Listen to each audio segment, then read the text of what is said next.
Hello everyone, my name is FX, and I am a Mastery Rank 30 Warframe player with over 1600 hours in this game, and about 10% of those hours have been spent playing Ember. So I like to think that I know a lot about this Warframe. And when I was scrolling through YouTube the other day, I found a video from MHBlacky that talks about Ember after her rework in the Jade Shadows update. And simply put, I think he did a really bad job on this video. And I want to showcase today how to actually play this Warframe, even on the Steel Path. Without further ado, let's get started.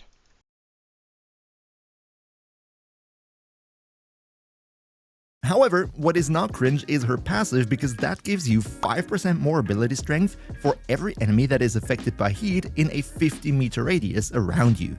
This is really great, and Ember can make a good use of it. So first things first, just within the first minute of the video, Ember's passive is not capped at 100%.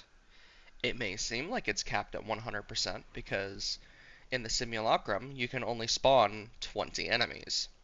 But go into any high-density mission, any Steel Path mission at all, and you will very quickly find that Ember's passive is not capped. This is just some of the most basic factual information about Ember that he's gotten wrong here. And last but definitely not least, Ember's big bada boom ultimate called Inferno. Casting this ability is completely free, and what it will do is it will rain down meteorites onto all the enemies that are currently on screen. The important part here is enemies on screen, so it's not a radial AoE, it's a cone in front of you of just what is visible. Those meteorites will deal some impact and heat damage, which is nice, but all in all, not that strong when compared to other nuking abilities. So here's my problem with the demonstration that he has set up for Inferno's damage here. First things first, these are heavy units. Heavy units, especially on the Steel Path, are going to be quite difficult to nuke with a single ability cast, just no matter what Warframe you're playing. This is going to be true regardless of who you're playing. Even Gauss, which is a Warframe that he mentions later on in the video, is unable to nuke these heavy units on the Steel Path in even 2 ability casts using Thermal Sunder, which is a really strong ability. Almost nobody is going to be able to nuke a heavy unit that isn't armor stripped with 1 ability cast. And frankly, this just isn't how Ember does her damage anyway. Ember deals her damage through stacking heat procs, not through overwhelming damage.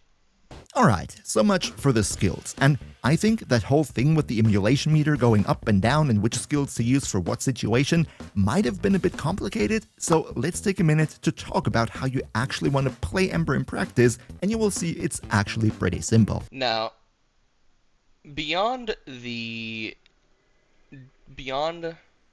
point where MHBlacky goes into detail on Ember's abilities, he starts going into how to play Ember. And this is where most of the factually incorrect information comes from. The build that MHBlacky uses is fucking awful, and you absolutely should not use it. It turns Ember into a weapons platform, which is fine if you want to play her that way. The problem is, and this is my build right here, this is not how Ember is supposed to be played. Ember is not a weapons platform. At her core, she is a caster Warframe. She should not be built like a weapons platform. She's not tanky enough, she doesn't have enough damage amp, and most importantly, she's just not designed to be played like a weapons platform. This is just not how she's designed to be played. So, all of the details about how to play Ember in his video are just straight up wrong. You don't build Ember to be a weapons platform with Fireball Frenzy or nothing. That's just the objectively worst way to play Ember. What you really should do is you should play Ember like a caster Warframe, constantly utilizing her abilities to carpet the battlefield with constant heat procs and full armor strips. This is how Ember is played at Steel Path levels. This is how she deals her damage. She does not deal damage by using her weapon buffs.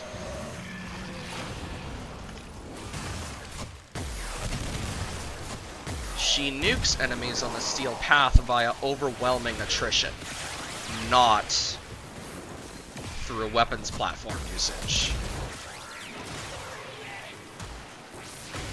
And she only gets better at this the more that you cast her abilities, because of the way her immolation works. Immolation, the build rate scales over time. And the build rate scales with every ability that you cast, with the exception of Fire Blast, which decreases its build rate.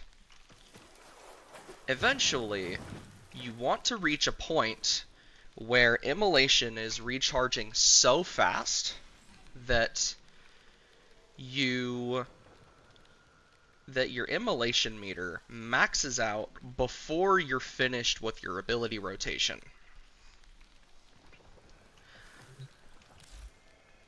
What happens in this state, now this is a very energy hungry state to be in, and I'm not going to deny that for sure this is definitely a big weakness of Ember, even after the changes in Jade Shadows, is that she is just a very energy hungry Warframe in general.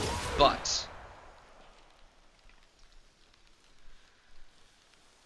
once you are in this state where immolation is charging so fast that it's back up to 90% before you're done with your ability rotation, this is a state that I like to call fast cycling.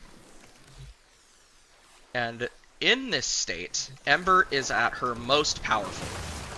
She has the highest possible survivability in this state, because she should be constantly throwing out Fire Blasts and Infernos, therefore constantly CCing enemies and constantly refreshing her Overguard.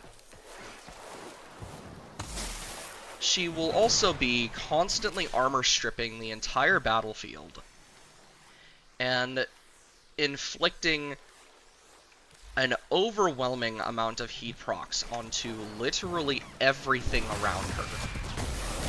Once Ember is in this state, it's very easy to nuke even the tankiest enemies with just an overwhelming amount of heat procs. And you'll find that on the Steel Path, at least, this is how most Warframes are going to nuke on the Steel Path. They're not going to nuke with direct damage, like MHBlacky wants you to think they will. On the Steel Path, most Warframes are going to be nuking with... Most Warframes with damaging abilities are gonna need to ramp up on the Steel Path. Ember is no exception to this. So rather than building Ember like a weapons platform with Fireball Frenzy, try building her like a caster. I guarantee you she will play a lot better. As for the main build, I went for a healthy mix of strength, range, and duration, with growing power in the aura, Umbral Intensify, Transient Fortitude, and Power Drift taking care of my ability strength. Remember, with her passive, you get additional ability strength just from having heated up enemies around you. Then Adaptation, because it combines really nicely with her innate 90% damage reduction, so you become really tanky. Prime Continuity for the duration, Stretch for the range, Healing Flame as the nice augment for her 3, which you definitely should also use, Fireball Frenzy because I wanted to use Fireball to infuse my weapons with heat damage, and finally Archon Vitality, not only to double the heat status effects from my abilities, but in this case also because having at least a bit of health will go a long way in making your Ember more survivable. This right here would be the full build. This right here is a more budget-friendly approach to that build. Do not, and I repeat, do not ever use steel fiber on Ember. He uses steel fiber on his budget build for Ember, which I'm assuming if you are going to be using a budget build, you're going to be using the base Warframe and not the Prime. Steel fiber is literally never worth it on Ember. It's maybe worth it on Ember Prime, but it is never worth it on base Ember because base Ember is not capable of achieving 300 armor even with steel fiber. Now, what's so important about 300 armor is that once you hit 300 armor, your health will have the same damage reduction as shields.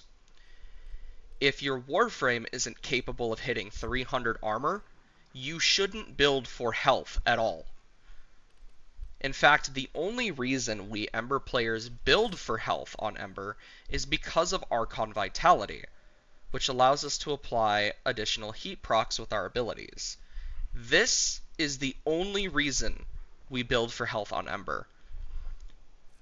If you don't have Archon Vitality, you are going to get more hit points for the same amount of mod real estate by building for shields. Especially since Ember has a fairly high base shield capacity. And even a standard redirection gets her fairly close to the shield gate duration cap. If you don't have Archon Vitality, I really recommend building Ember for shields rather than health. Healing Flame will provide you status effect immunity, which will prevent toxin damage from going straight to your health. And the large shield capacity will give you a long shield gate duration, during which you can refresh your Overguard. If you're going to be using Healing Flame, which grants Ember Overguard, do not use Adaptation, because Overguard is not affected by damage resistance effects. It is affected by damage redirection effects, like Trinity's Link, but abilities like Immolation and mods like Adaptation do not affect Overguard. The big problem that I see with Ember is that she fills a certain role that is being filled by a different Warframe out there, just that that Warframe does all that Ember stands for, just a little bit better. Because that entire kit, that entire specialization already exists in the game in the form of Gauss. Now, if you're using MHBlacky's build, then yes, Ember is for sure going to feel like a worse Gauss. The problem is, MHBlacky's build is not how Ember is supposed to be played. If you are playing Ember like the caster frame that she is, the Gauss comparison literally could not be further from the truth. Even though, with the nuke powers, Gauss also stacks up a bunch of heat procs with Thermal Sunder to nuke enemies on the steel path, the problem is Gauss can only do this for a limited amount of time. Ember is capable of maintaining this state, where she's constantly carpeting the entire battlefield with heat procs for as long as she wants. That is one of the main differences. That and Ember's ability to 100% armor strip in a singular ability cast that is cheaper at base efficiency than Gauss's Thermal Sunder, by the way, with a larger AoE, although I will admit Gauss's Thermal Sunder is not blocked by line of sight like Ember's Fire Blast is. So all in all, Ember will feel like a worse Gauss if you use MHBlacky's build. But if you play her the way that I've demonstrated in this video, she's going to feel like her own distinct Warframe, because that's what she is. MHBlacky, please, do better. I understand that you're a YouTuber, and you may have a schedule, but when you're a YouTuber, you are under obligation to do your due diligence, in my opinion. You should at least be able to get some of the factual information about this Warframe correct, and you didn't even manage to do that. I'm honestly very disappointed with this video. But anyway,